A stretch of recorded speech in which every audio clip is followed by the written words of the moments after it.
The doors of the Love Church are now open.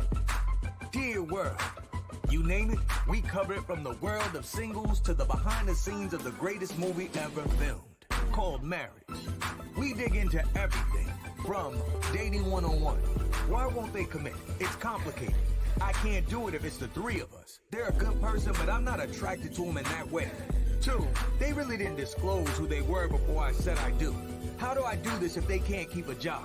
The bills are paid, but the bedroom is suffering. Did I marry you or did I marry your family because we only can take care of us?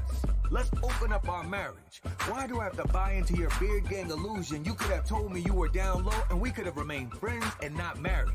And last but not least, did you marry me or your pastor? Have we gotten your attention yet? If so, tune in to Unique Perspectives Love Talk Radio, Thursday at 4:30 p.m. Central Standard Time, if you want to hear more of today's real issues in the world of love. The doors of the Love Church are now open.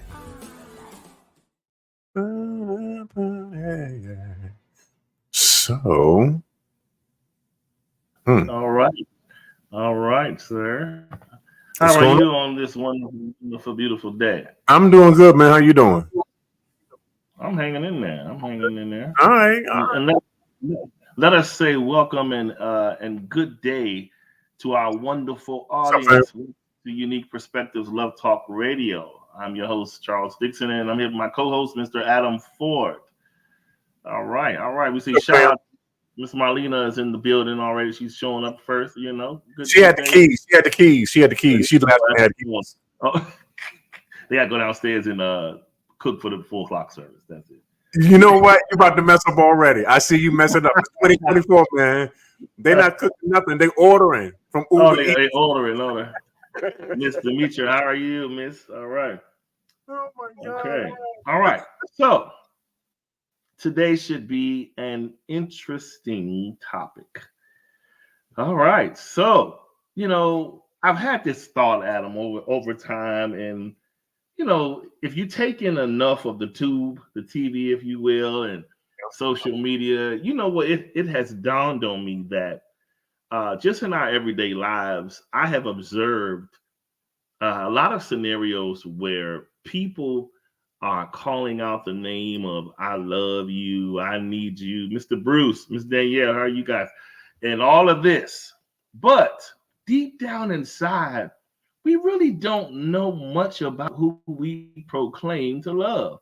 And for me, it makes me, I'm not saying that, love, right? But I remember a time in life where you kind of really went through like, you had a span of life with people. You did a host of things.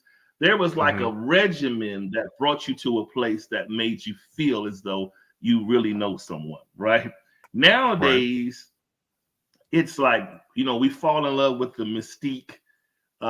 We fall into this intrigue type of mindset, which causes us to get into a series of text and phone calls and let's meet and greet here and meet up for this. And, and then we develop this, I like this person, or I want to like this person, right? We get into this thing, and then next thing you know, we become an item. Other things happen by the wayside, and now we are off and running, but we have little information. But our emotions are leading the race. The emotions have the baton, and the emotions are saying, hey, the finish line is just 100 yards away, and I see love all across the tape, right? And so you're running towards this, but back here is like, wait, real life is back here. Hold on, you're going too fast. So, I just wanted to say, let's get into this thing where we can really deal with, the question of today is, who are you? Do you really know who you are loving today? Well, I got Mr. Ford give us the honors, we can go from there. Sure. So one of the greatest challenges we face today in dating and relationships largely rest upon the fact that many of us are somewhat unaware of who we are in bed with or who we are connected to. We go days, months, and even years without a clue as to the detriment of certain unspoken truths on the part of either one or both parties can bring about, whether marital status, relationship status, health status, mental status, sexual preference, belief, religious affiliations, etc., and criminal history, to name a few. The question here is why? Why do we allow ourselves to prematurely lose ourselves in someone before finding them first? This is what the sunken place personified looks like. Void of an understanding and full expectation. Partial knowledge only affords you partial connection. All right, it might take up some offering after that one. But anyway, yeah. No, but honestly, man, when I think of this, the first, like listening to you read that, the first thing comes to mind to me is we tell them what we want them to know, not what they need to know. And basically, that leaves us with the devil in the details. Most of us want to show up. We want to put our best foot forward and keep it forward. The other foot, they got the bruises and the scars and the trauma and issues and untold things that we don't want to be put out there because we don't want to be judged. We leave it back there, right? We leave with this one foot. There was a time where at least that other foot would come up and you would have that conversation and say, you know, we've been dating for at least a month or two now. I just want to get some things out the way and let you know how I'm feeling. Nowadays, that foot is discovered. It's not offered up. It's just discovered. Somebody did a little research, or someone met someone that know little someone. You didn't know so and so and so and so, and then there you go, right? And so, but the problem we're having is without having the knowledge, we have all of the quote unquote professed love. And what comes with that love is all of the expectations, which is nothing wrong with that. Right. However, in order to have healthy expectations, you have to have adequate and healthy understanding. And I think that's where we are falling by the wayside in terms of, you know, we want, but we don't have much to give us what we want. That's all. Right. Yeah, I have to agree. But there are a couple of things that come to my mind that we can discuss today in our show. We aren't always as forthcoming with personal information about ourselves when it comes to, you know, dating and even being in relationships. We have a tendency to hold on to information that could, you know, either spell the success of the relationship or spell its demise, depending on who we're dealing with. But I find that I think sometimes, and if I'm speaking honestly, I think sometimes this I guess rationing of information comes from a need to protect ourselves to a certain degree. Yeah. Just kind of follow me a little bit on this one. Yeah. Sitting here talking about this and thinking about this off the top of my head, I think sometimes we have a tendency not to say what we probably should say because we are apprehensive about sharing the information because we don't know what the response is going to be. I think the other part of that is, again, wanting to protect yourself. And I think I've said this before on occasion, and that is the fact that when it comes to dealing with somebody that you don't know and you're just now getting to know them, it's important that you understand the idea of discretion when it comes to sharing your information with this particular person, because you don't know them and they don't know you. And so you have to make a decision as to how much information you're going to divulge to them, because you can't share everything. But through the passage of time, through continued interactions with the person, you learn them, they learn you. You begin to build a trust with them, so that way you can learn how to share more information with them about who you are.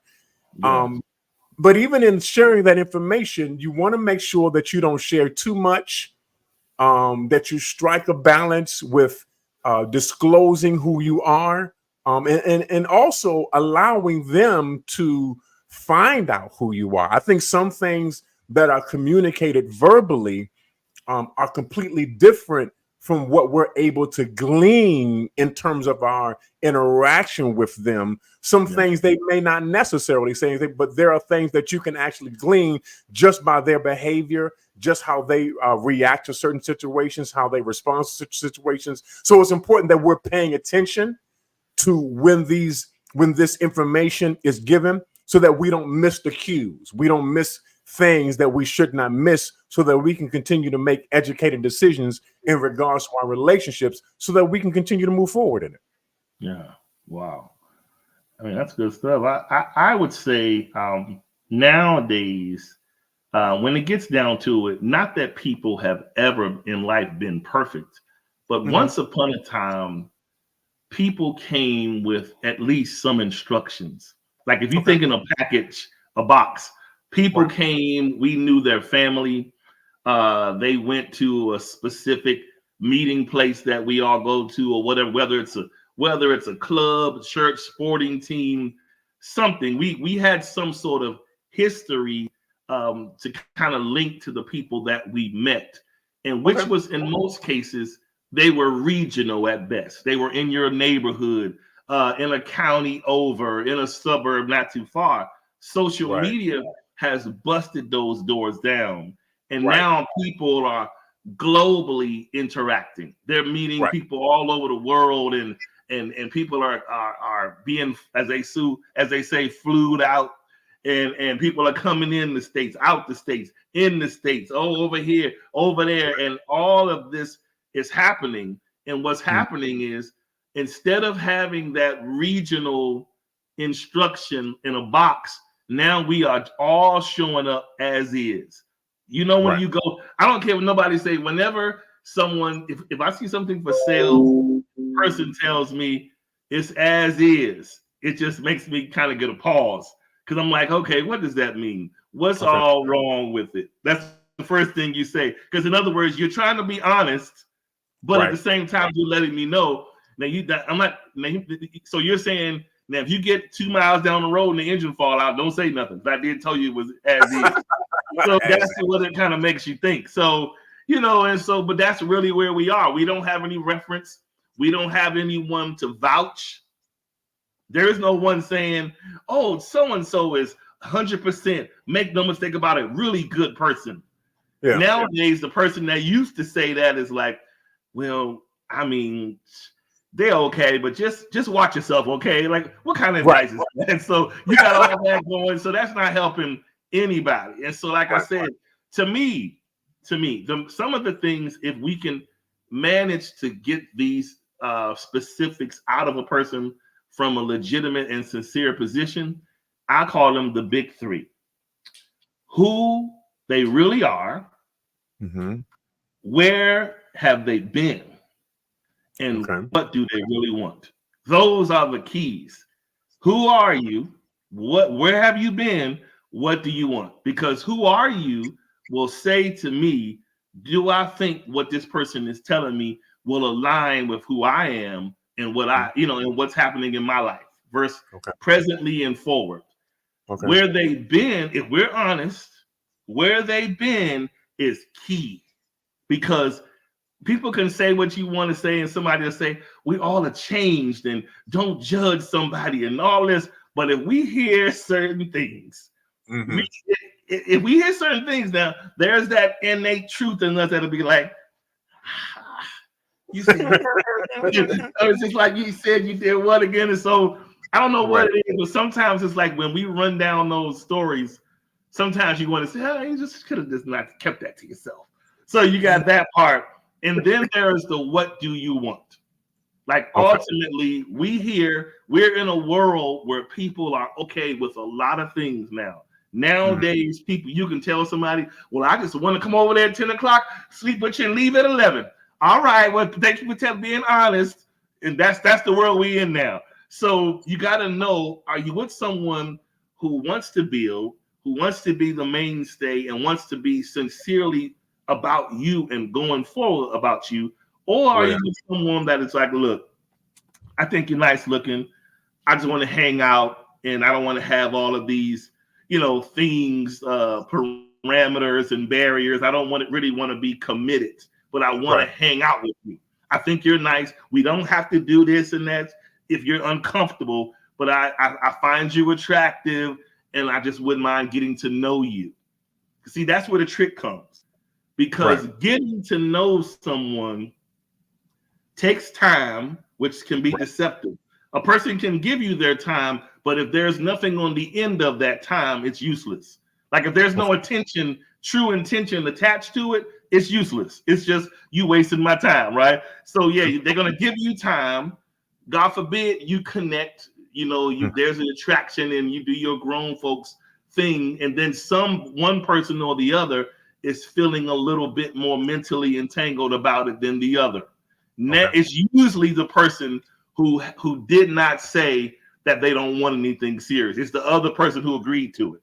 In most cases, the person who agreed is the person who, most cases, start to get the feelings because they think that they up for the challenge. And in most cases, once you start to get involved in this world, you're not. And so you find yourself in love, you sharing it with all your friends and telling everybody how you feel about this person.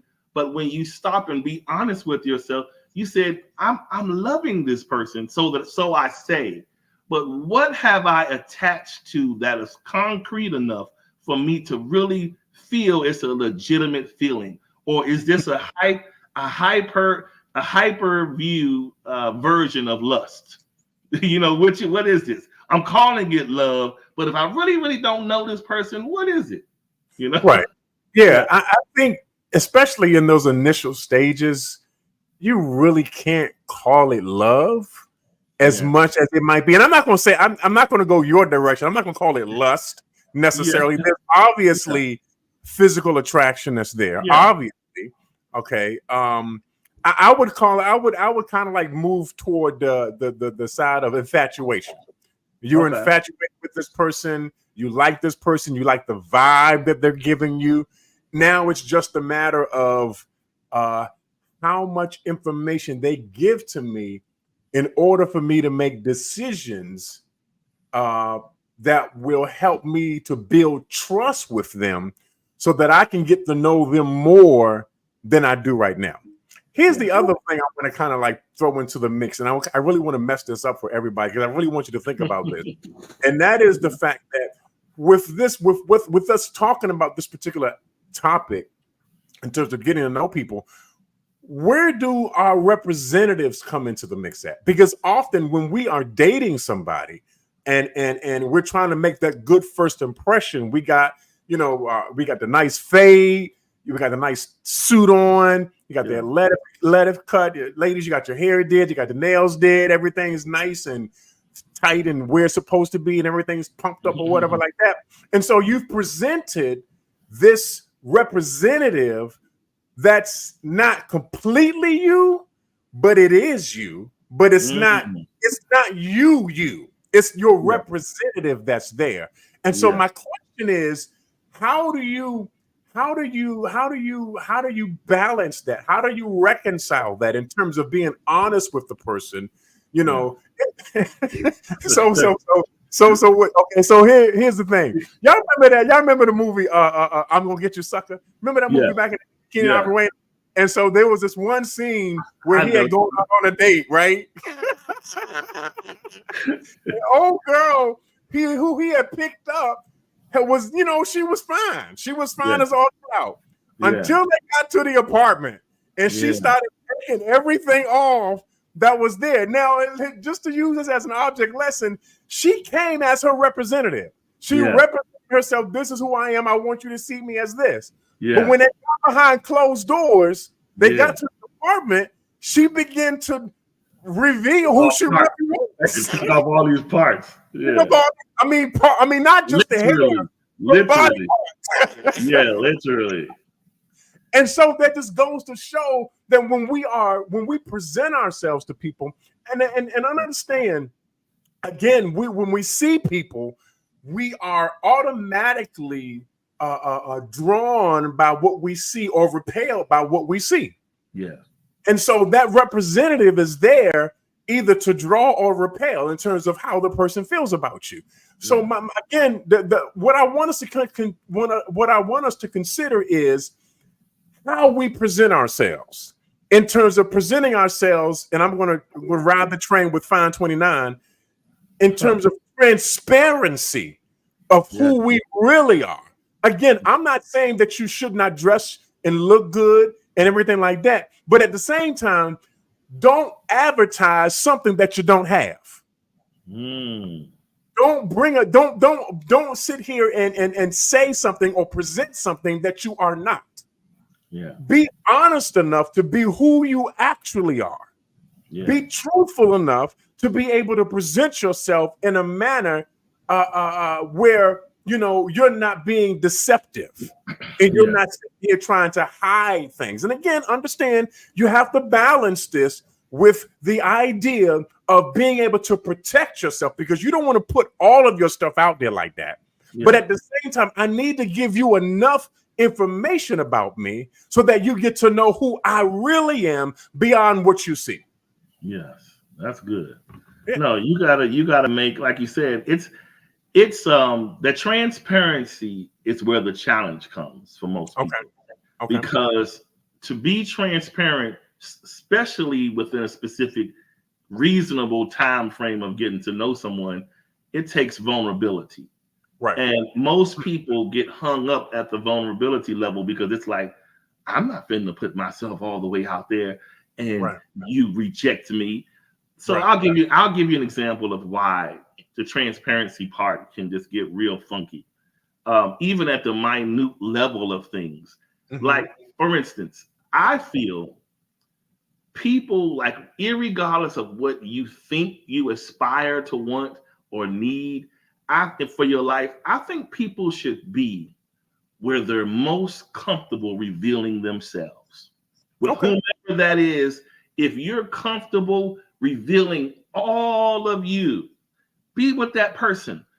It makes no sense to desire up and be with a person and get there because either your looks, something you said, something you have afforded you this position, but you are pretending the whole ride up. You're not being yourself. You're just pretending to be there because you feel like you deserve this kind of lifestyle. So I'm going to fake it to make it. Listen, I have been in situations like, I would like to, unless someone told me otherwise, I would like to think I'm a pretty down to earth person. Like, I take you as you are. Like, it don't matter what I've done, what I've had, or what I have.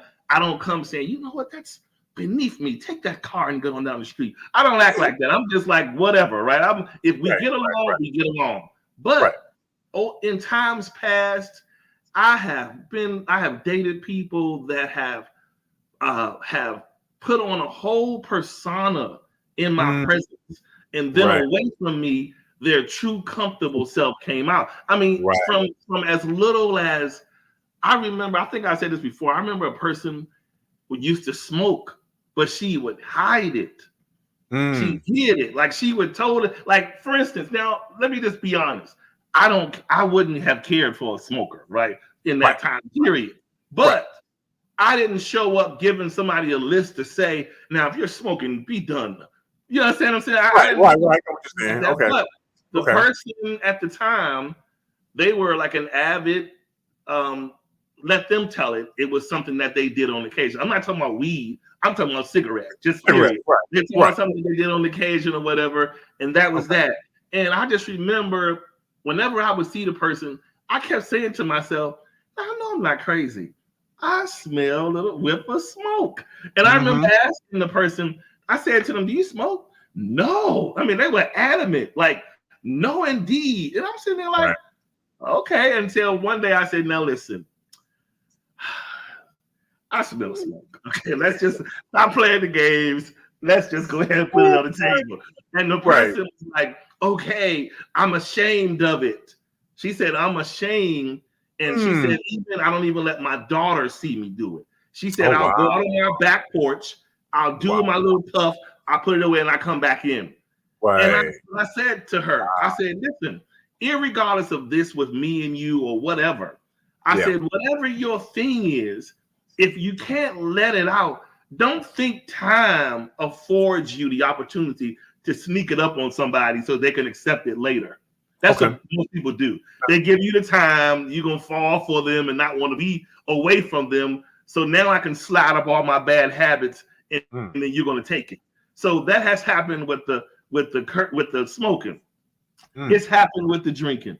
It's happened with the cursing. Okay. Like people will come around me and talk like they just from Juilliard, right? They talk straight up regular. And then when I remember hearing this person one time on the phone, they thought we hung up. I heard the person phone, you know what fucking opposite did, like they were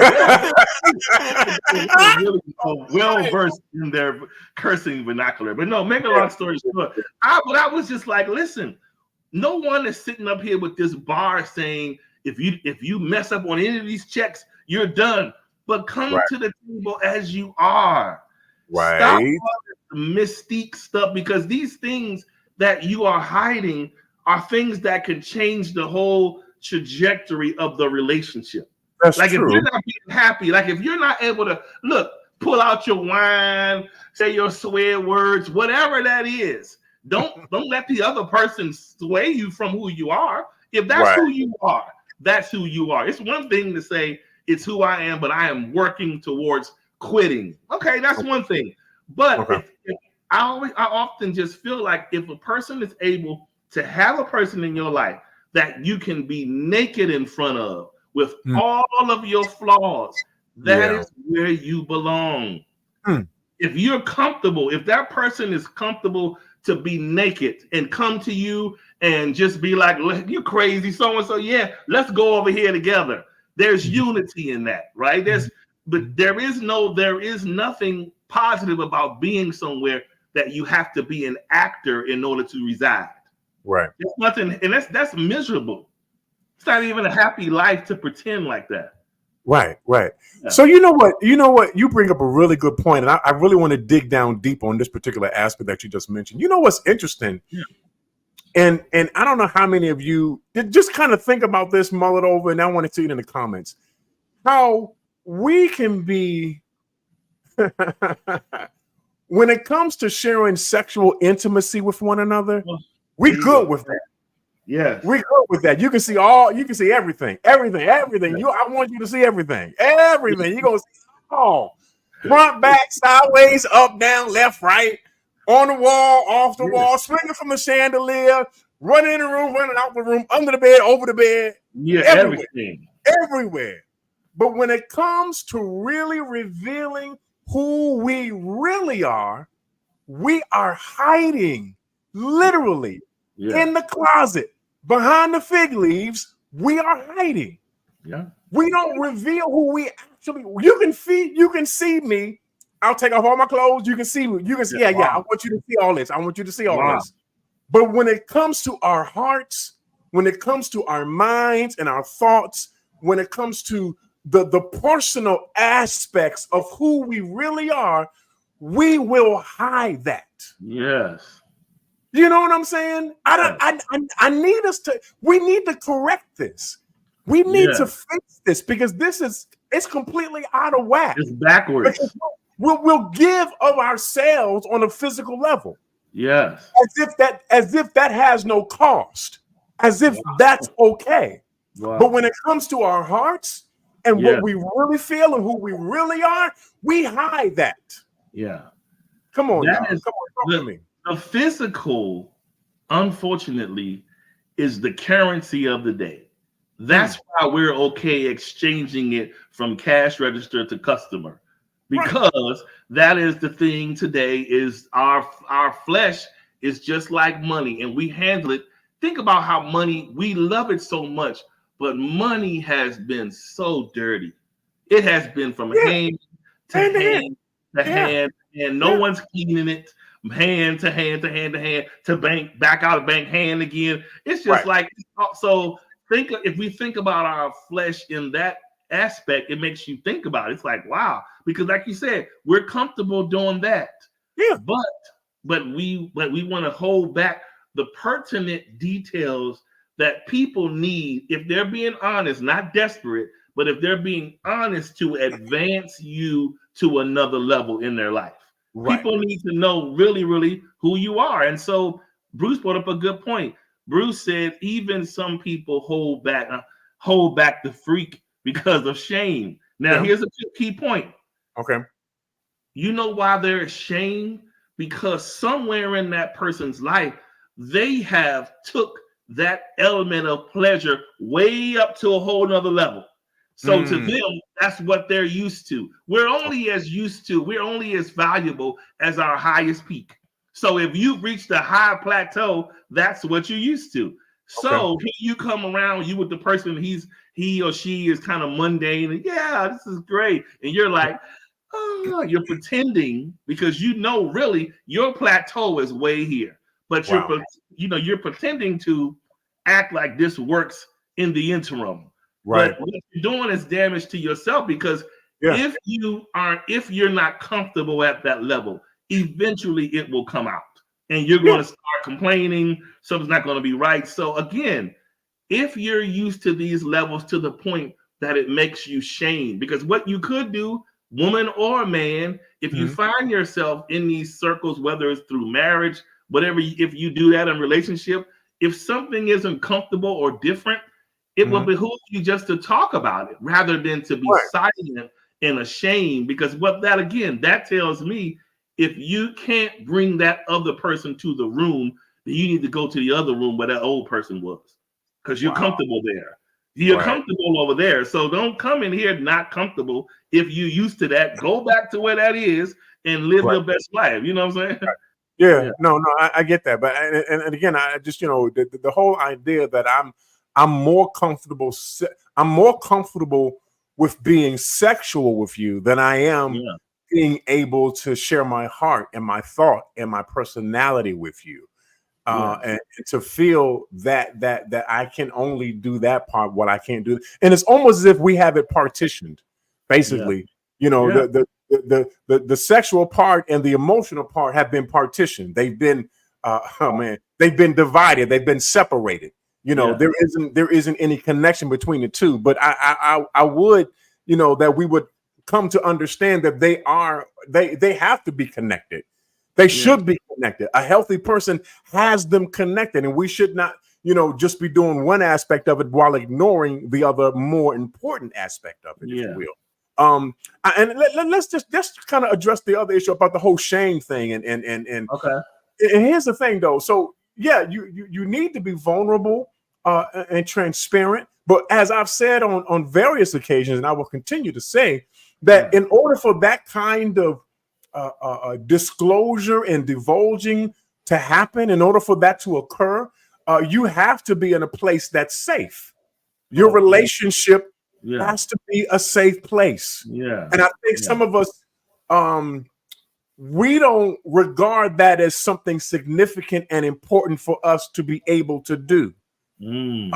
Because maybe we have never been in a safe place in our relationship. Maybe we've never had an experience that was secure enough for us to reveal who we really are. And so we have a tendency to, not share the important things about who we are because we fear possible rejection. We fear not being accepted for who we are. But it's important that if I'm in relationship with you, that I create a place, I create a nest, I create an environment that allows you to feel safe and secure in my presence to the point where you can be who you are, that you can be transparent, that you can be who you are. You don't need your representative anymore. I need to see you for who you really are. And here's a final point to it. The reality is, in order for our relationship to grow and mature and develop, I actually need you. Not your representative, not the person that you think I think that you are, but I actually need the actual you to show up. Otherwise, this will never work. This thing that we have is a facade. If you never show up, if you aren't present, if you aren't here, then this can never work. Wow. And so you're making the point as to why I mentioned earlier about the lust. Because if all you're doing is intimacy, but the other things that we need to make up a holistic relationship are lacking, then that's why I say what are we really calling love? Because if the only engine that's running is the intimate one, the rest of the car don't. We know how we feel about a car that only drives. The windows don't work, come down. The heat don't work. It's like, I'm in a car. I appreciate it. I'm moving, but these other parts that afford me the better experience of this vehicle are broken. So why am I saying I'm in love with this? Yeah. Why am I calling it love instead of calling it what it is? I like the car a lot, but it's not working up to its optimal performance right now. So I like it. But we want to call it love so bad because it's what we want. So we there's something about labeling something love. It's almost like we are putting, like, if you see how the cowboys are on their horses and they got their lassos. The lassoing, they roll the lasso first before they whip it out. So we're saying love is the rolling it. And we're hoping that we can roll it enough to the point where we can just say, boom, it's going to eventually catch up. We're going to catch the cow we want, and the love is going to just miraculously arrive. It doesn't work like that. But we think that. We walk around just feeling like, I want it. I deserve it. So why can't I have it? I just want you to know it's deep down in my heart.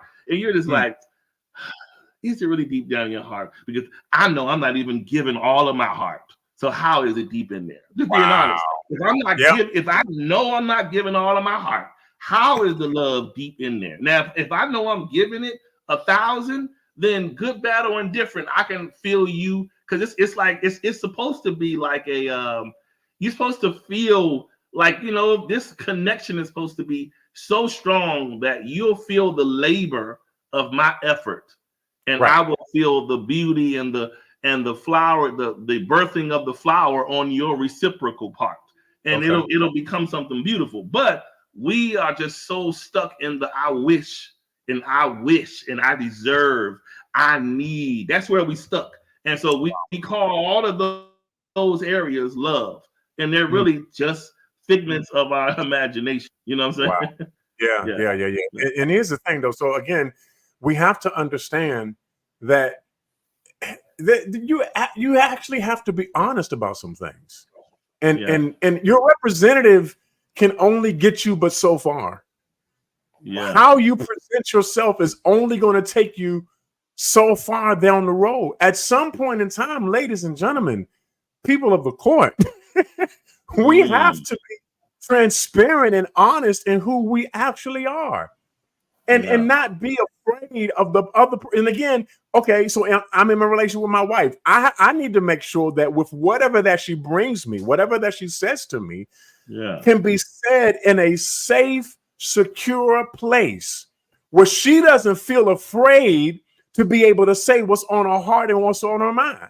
And now, mind you, some of the stuff that she says may or may not make me happy.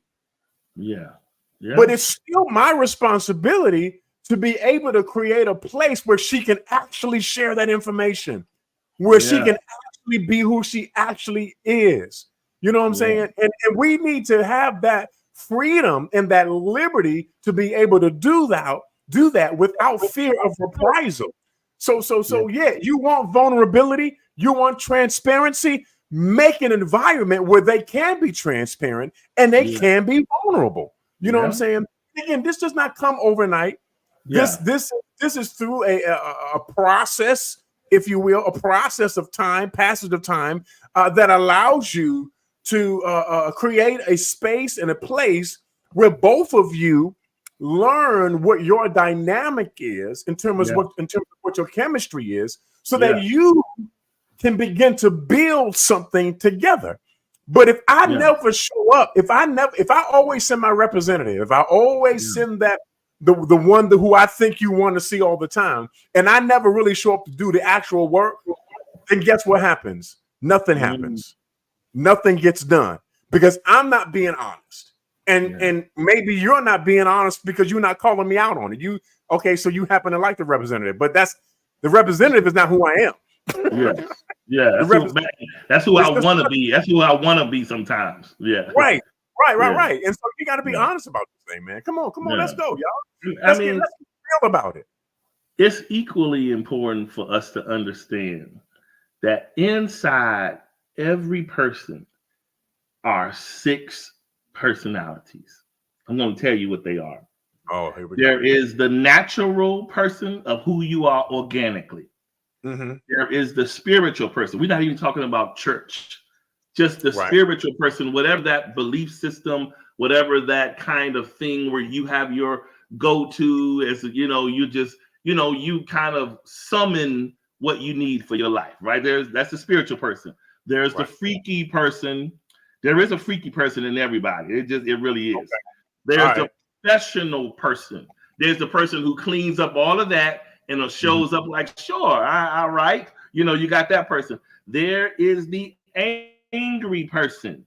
You got to know who the angry person is. Make no mistake about it. And then because that angry person can determine whether or not you can deal for the rest of your life. That's all true. That other stuff is equally important. But the angry person, how a person shows up angry is paramount because it matters to your peace, how they show up angry. And then the happy part, the reason, the happy is the last one, but everyone may say, yeah, of course the happy part, but you know why happy is important? Happy is the gauge that brings out the authenticity from the fake. Once you know a person in their genuine happiness, you know when the relationship starts to become paper-like. It becomes thin because now the smile ain't the same. The responses aren't the same. So it's important to know these things about people. You got to be able to observe them and don't ignore them, but observe these characteristics that you need to know, because these are the things, once you have weaved through them to understand them and embrace them, then you can start to say to yourself that you love someone because you're understanding them. But if you're not understanding them and you're just going you just kind of window shopping and loving what you see, you'll get deceived with that. Right. Yeah. Right. Yeah. I would even add to that I think it takes for you to go through those various situations that will produce or cause that person to show that other person that they are. And you're right. There are several different facets to who we are as people, several different personalities that there, you know what I'm saying? And so it's important that you experience your person in varying different circumstances and situations that will allow you to see them for who they are. And again, I think I might have referred to this earlier in the conversation, that sometimes the communication as to who the person isn't always verbal. Often it's based on behavior, it's based on response, it's based on what they do when presented with a particular circumstance, it's based on what they don't do. You know what I'm saying? So it's not always what they say, but often it's what they do that we're able to see the person for who they really are and understand them. And then that allows you, again, to be able to make a decision. Can I deal with them this pissed off? Can I deal with them this frustrated? Can I deal with them this sad and this sorrowful? Can I deal with them this happy? Because right now you're getting on my nerves. You're getting on my nerves. You're too happy about it. Let's deal with it. You know what I'm saying? And so you got to be able to deal with the person in all of their phases and all of their aspects so that you can make an informed decision as to how your commitment and relationship with them is going to develop and grow to its full potential. It's important that you know all these things. And even, I'll even say this, I'm going to go a little step further. Even after you get married, after you've made the commitment, I promise you, hear me really, really good. I promise you, there are going to be some new things. Some circumstances you have not been in before that are going to show you a different side that you've never seen before in your person. Okay, hello, somebody. And you're going to see them in a different way. The question is, when this new person shows up, are you going to call it quits, or are you going to be like, you know what? I'm cool. Let's deal with that. Let's deal with that. Let's deal with that. You know what I'm saying? Fan 29 brought up a funny point, but a valid point. But I guess I didn't forget the crazy part. Fan 29 said she had 7. She said the crazy because I kind of added angry into the crazy. That's why I said the angry part, because what births from angry is crazy. So my point is, you can when that's why I said you got to see how folks respond angry, because you get all sorts of returns when the angry thing shows up. And the angry part is so deceptive because people can wear a smile for so long and you'll be like, this is a good person. They're kind-hearted, but when folks get mad, they're not in control, you're not in control. You just got to deal with what the weather was dished out at the moment. If it's raining, if it's hot, if it's storm, sunny, it's coming, right? You got to deal with it. So that's why you got to pay close attention to that, because if that reoccurs, this is how you think about, when I think about things where I've seen abusers and things like that, usually the person flies off the handle. Boom, bang, boom, something happens. Somebody putting their hands on somebody, whatever. Then after that, the person calls themselves going into a quiet storm, and then they come back with some flowers. Then it's like, I'm sorry, I really didn't. I don't know what came over you. You do something you didn't deal with in therapy. That's what came up. So that's what came over you. And if you don't deal with it, it's going to continue and continue, whether you're male or female, whether you're a woman that likes to hit, a man likes to hit. This will continue unless you address it or say to yourself, I don't have a handle on this part of my life yet. And perhaps I don't need to bring in someone just yet, because there's no way to avoid emotion once, quote unquote, love comes into play. You're going to always have, when someone is feeling about you and caring and loving on you, those little things that can come up, whether someone is dealing with insecurity, jealousy, they have to have control. And some of those things you don't know exist until feelings and love come in. Then you start seeing, now don't get me wrong, some cases are so severe, if you pay close attention, you can see it early on in the relationship. Make no mistake about it, if you pay close attention to it. But in some cases, people have learned how to mask those things that they already know have afforded them a record of 11-6.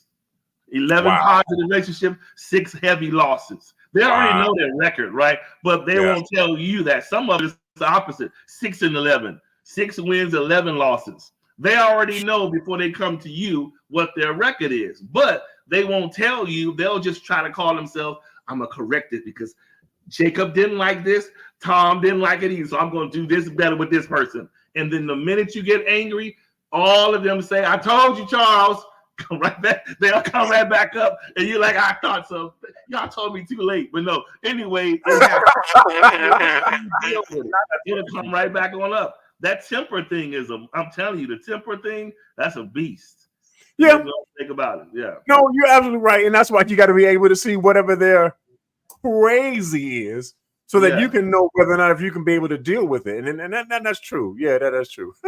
Lord have mercy. Oh God. So yeah. Okay. I'm just sitting there laughing because I'm thinking about things that have happened in the past, and I've gone, let's see, if I had known about that before, would I have made the same?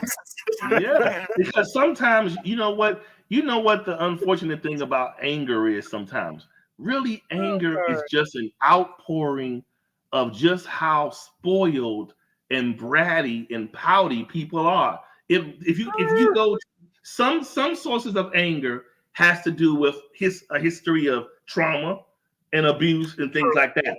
Some parts of anger is really, how dare you not give me my way? I'm used to it. Now give me my way. And they act a complete fool, I'm telling you. And so that whole spoil thing is something to contend with. When you're dealing with someone who pretend to go along to get along, but they're really in their mind saying, I'm gonna need you to do this, Adam, because that's not enough. And you just like, well, I think I did enough, but they're like, no. And so then you're like, okay, so yeah, I mean, that whole grown person pouting thing is real. Yeah.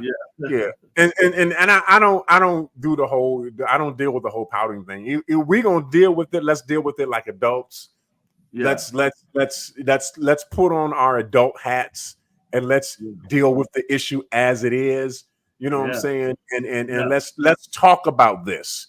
Let's really talk about this. And here's the thing too, something that you said kind of like really made me think about this. Yeah, it definitely can be trauma, things that you've experienced in your past that trigger you. that cause you to react a certain way when a similar situation arises in your present relationship. It can definitely trigger you, and that trauma needs to be dealt with, because again, you don't want to bring that same traumatic experience into a new relationship. There has to be some level of healing, some level of closure, so that you can operate and behave differently than you have in the past. The spoiled thing, I would even agree with that to a certain extent. But some people want to get their own way. They want to do what they want to do, however they want to do it. You know what I'm saying? But I would even caution this, that if you have a person like that that's in your life, you need to call them out on their trash. Call them out. Yeah.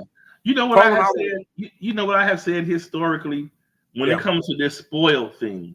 You have to understand that when people respond to a person's cry, because that's how I envision it. An overly spoiled person, it's basically an outcry of you being selfish. You want this and that, you feel you deserve this or whatever. And so you got to understand, everybody sees your spoil different ways. To someone else, to one guy or woman, she's like, oh, it is really not that deep. Sorry, I am not here for that. And they're gonna be okay with it, and they're gonna turn the cheek and keep it moving. You might have someone who's gonna bend over backwards and run and rob Peter to pay Paul to make you happy. That's what they're gonna do. But not everybody is gonna see you that way. And I think we go through life feeling like everyone needs to respond the same way, and that's not reality. People don't see you. People don't see your value. Heck, we don't even see the value of $1 the same, right? So we don't see your value the same. And so see, the thing what we do is, when this is how you know we haven't gotten over the spoiled, pouty, grown person mentality, is when you have that grown conversation with someone about their attitude or how they respond. Well, that's okay, because somebody else will do it. So you're not dealing with fixing it. You're just saying, I'm gonna go over here and try my hand with somebody who I think is already dying to spoil. Wow. Newsflash: nobody is dying to spoil anybody. What people are dying to do is get you in a space where I can put the illusion of spoiling you over you enough to control you. No one's dying to just give off their things that they work hard for just for nothing. You know what I'm saying? People do it if you're building something legitimately. Yes, I'm here for it with you. We're building it. I have trust in you. You have trust in me. We are growing to this point. Have at it. But that's not an everyday thing. It doesn't come along every day where you're just willing to just open up the life and hash it out. You understand what I'm saying? Wow. Yeah. That's real. I mean, the thing of it is, though, so you got to understand that, that's never a good way to have a relationship with somebody who's going to be like that. That's never a good thing. And again, my challenge to everyone is, if you have somebody like that in your life, regardless of the type of relationship that you have with them, that you need to call them out on that, because spoiled behavior is a clear sign of an immature person, and they need to be called out on that, because nobody's getting what they want. And if nobody's getting what they want, you ain't getting what you want. You know what I'm saying?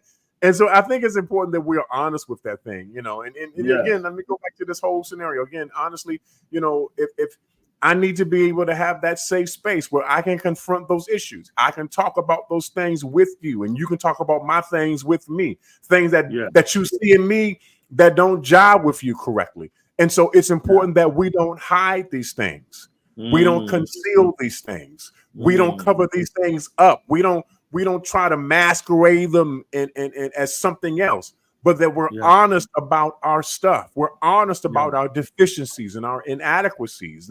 We're honest about these things, because these are the things that are going to help make the relationship stronger. Because there's nothing worse to be in a relationship feeling like you have to be somebody else in order for your person to accept you. That's the worst feeling that you could possibly ever have. You're in a relationship, but you can't be you, because the you who you are, is somebody who you have not represented, or you haven't disclosed to them who you really are. You know what I'm saying?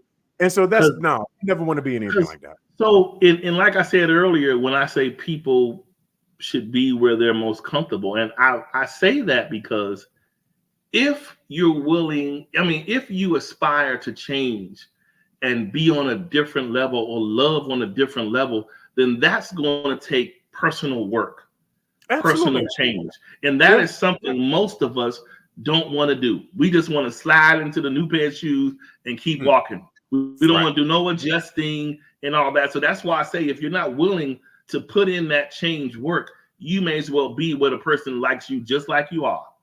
Come right, right on out the, come as it is, and they're as is, you're as is. Have at it. Yeah. I gotta keep acting like I'm not me. Yeah. But I'm acting like somebody who you would like to be with, but I'm not actually me. I'm not comfortable enough to be who I really am. This is how people get catfished.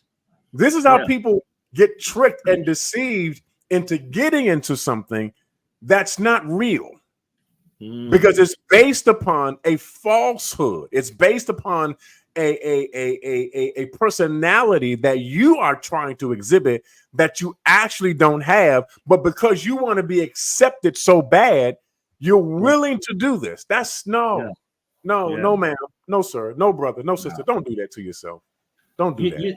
And I know we're heading towards the end, but I wanted to just also throw something out there. When it comes to this whole search and I want this and I want this love and all this, what we have to understand is we need to stop saying I had a post I was going to post. I didn't post it. I'll just say it here. Stop saying what you want and say who you want. God is specific. Okay. What I say that to say is it's time out for us to just be at the bus stop of life saying, does anybody see any of your bus coming by? You just ready to get on any bus because you're ready to ride the bus. You need to say, I'm looking for the D7 because that's the bus I want to get on. That's what God responds to. He wants to know that you're being specific about what it is and who you feel through faith works for your life. And so, and now I'm talking about, of course, somebody that's available, not somebody else's husband or wife or fiance, or a man or woman, but someone that you have the doors legally open to call out. God is specific. Be specific in your prayers. Stop doing all this. When you sit up there and say, I just need a husband, guess what? You're going to get all sorts of decoys. If you say, I need a wife, all sorts of decoys. You challenge the enemy to switch up his game when you are specific, because he has to now work overtime. So the point is, be specific and stop all of the other fake stuff and this and that. No, you just bringing calamity into your life by being broad. Be specific. That's all I can say. Yeah, that's good. That's good. They enjoyed that right there. Be specific. I know that's right. No, I'm just playing. No, that's he had to mess it up, y'all. He just messed it up, y'all. We mess up with that, man. It's like we keep on. I hear so many people just all over the place. Everybody is expressing the need to want somebody, but that's so broad. And do you know how many people like? How many times do you want to be touched before you realize you're being encountered by the right person? Because sometimes if you're keeping it broad, and this is men and women, if you're just keeping your prayers and your desires broad, do you know how many encounters you're having? And in all of those encounters, every last one of them is not just, we had a good day, talk to you later. No, some of them go further and further and further, because the decoy is often the mirage off in the desert that we think is something that is actually not. So we go ahead and we let down, pull down, open up, whatever that is, and we go in and then we get mad and we come back out. I'm done with this. I'm doing me. That don't work either. Be specific. That's it. You know. Okay, so can I flip that real quick? As I know we only got a couple of seconds. Let me flip that real quick, because we definitely should be specific when it comes to our prayers with God in terms of our relationships and who we want to be with and who we like to be with. But let me flip it, and let's also pray about the specific things we need to change about ourselves. Yeah, yes, Because we just talked about being spoiled. We just talked about being bratty. We just talked about all of these other things. Let's also be specific about the things we know about ourselves, because as well as others may know, we know us as we know us, but God knows us even more than we know us. So here's my prayer. My prayer is, God, show me. Oh man, you know what? Y'all about to mess up. Y'all about to mess up. Show me as I really am, and help me fix me to be a better me. How about that? Yeah. How about that? So when the person that is prepared for me comes and show up, I'm prepared for them just the same. Yes. Because if we don't, we're just to be out here wishing on a star, but unprepared. Is like that hamster and gerbil wheel. Yep. It's just you spinning a wheel and you're not getting nowhere, because truth be told, you don't want to advance anywhere unless God sanctions you to do so.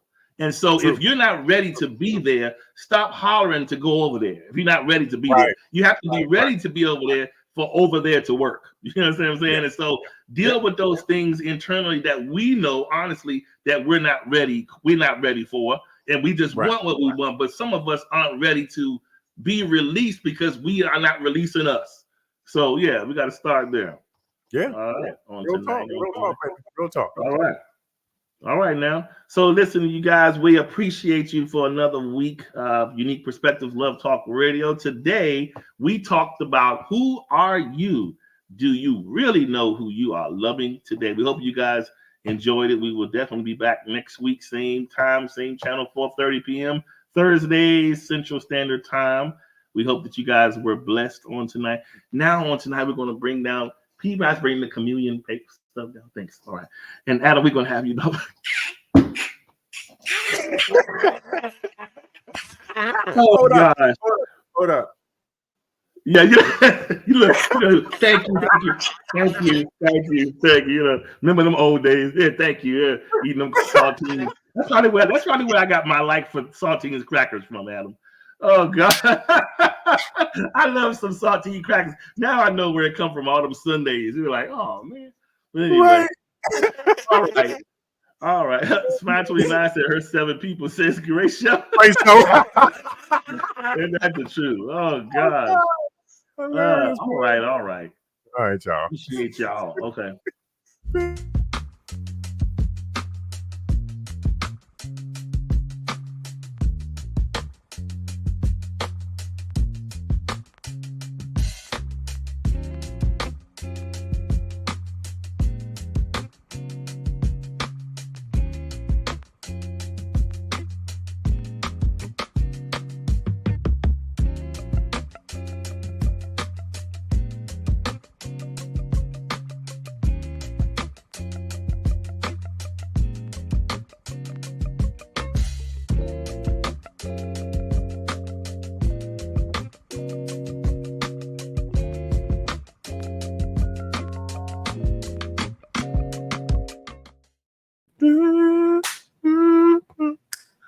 All right.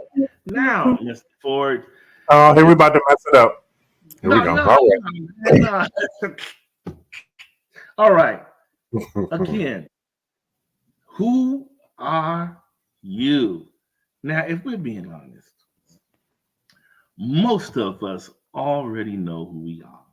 You know if you're full of it. You know if you're sincere, if you're serious. And then, not to mention, we know people, we even know the vibe and the spirit of the people that we're even entertaining. That's the part we didn't necessarily tap into, is how honest with us are we? We are doing this stuff. We quick to blame someone. This person did, this isn't working, or the love isn't where it is because of you, not me. But truth be told, so there is always someone who can see, and there's always someone who understands what's happening. It's just that the both of you are so comfortable in the dysfunction in most cases that no one wants to adjust to fix it. Wow. Think about a dirty room when your parents will tell you to clean up. To you, Right. this is fine. I know where all my stuff is. I know I got smelly socks in here, but it doesn't bother me. Only the person on the outside viewing the room is like, you need to clean this pigsty up, right? So again, it's all a matter of semantics and how you look at it. But part of what we talked about today can be dealt with better if you're honest about what you really know you see and don't see. That's true. Yeah. Anything else you got to say? So are you good? I'm good, but you know what? We probably won't be having enough time to do this. But Danielle asked a really good question. She said, "What if you're praying specifically and you don't necessarily want who God sends?" We don't have enough time.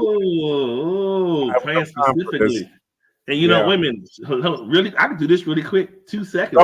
Go for it. What if you're praying specifically and you don't necessarily want who God sends? Okay.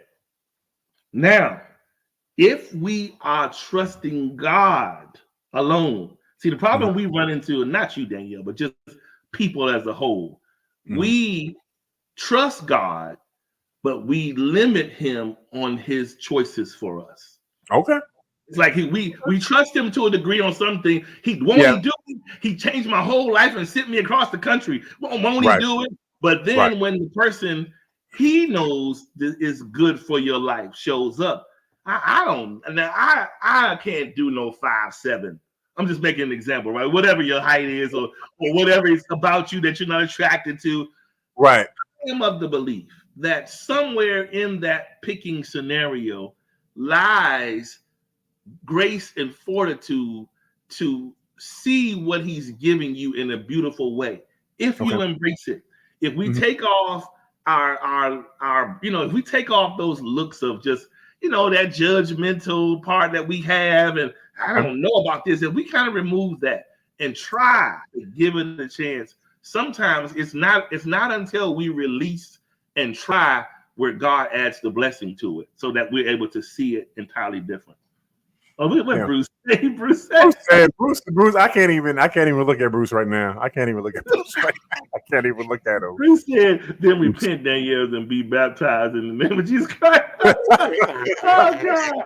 But that's a whole nother show with Danielle. I have a show similar to that, Danielle, but it's talking about that kind of like that whole thing. Maybe we have to bring that up more sooner than later. But it's not an easy thing. I already know. It's just as hard for men as it is for women. When someone comes up to you, they're like, "Hey," you're like, all right. So I get it, but we'll figure it out sooner than later. All right, y'all. Be blessed. God bless you. All right. Peace.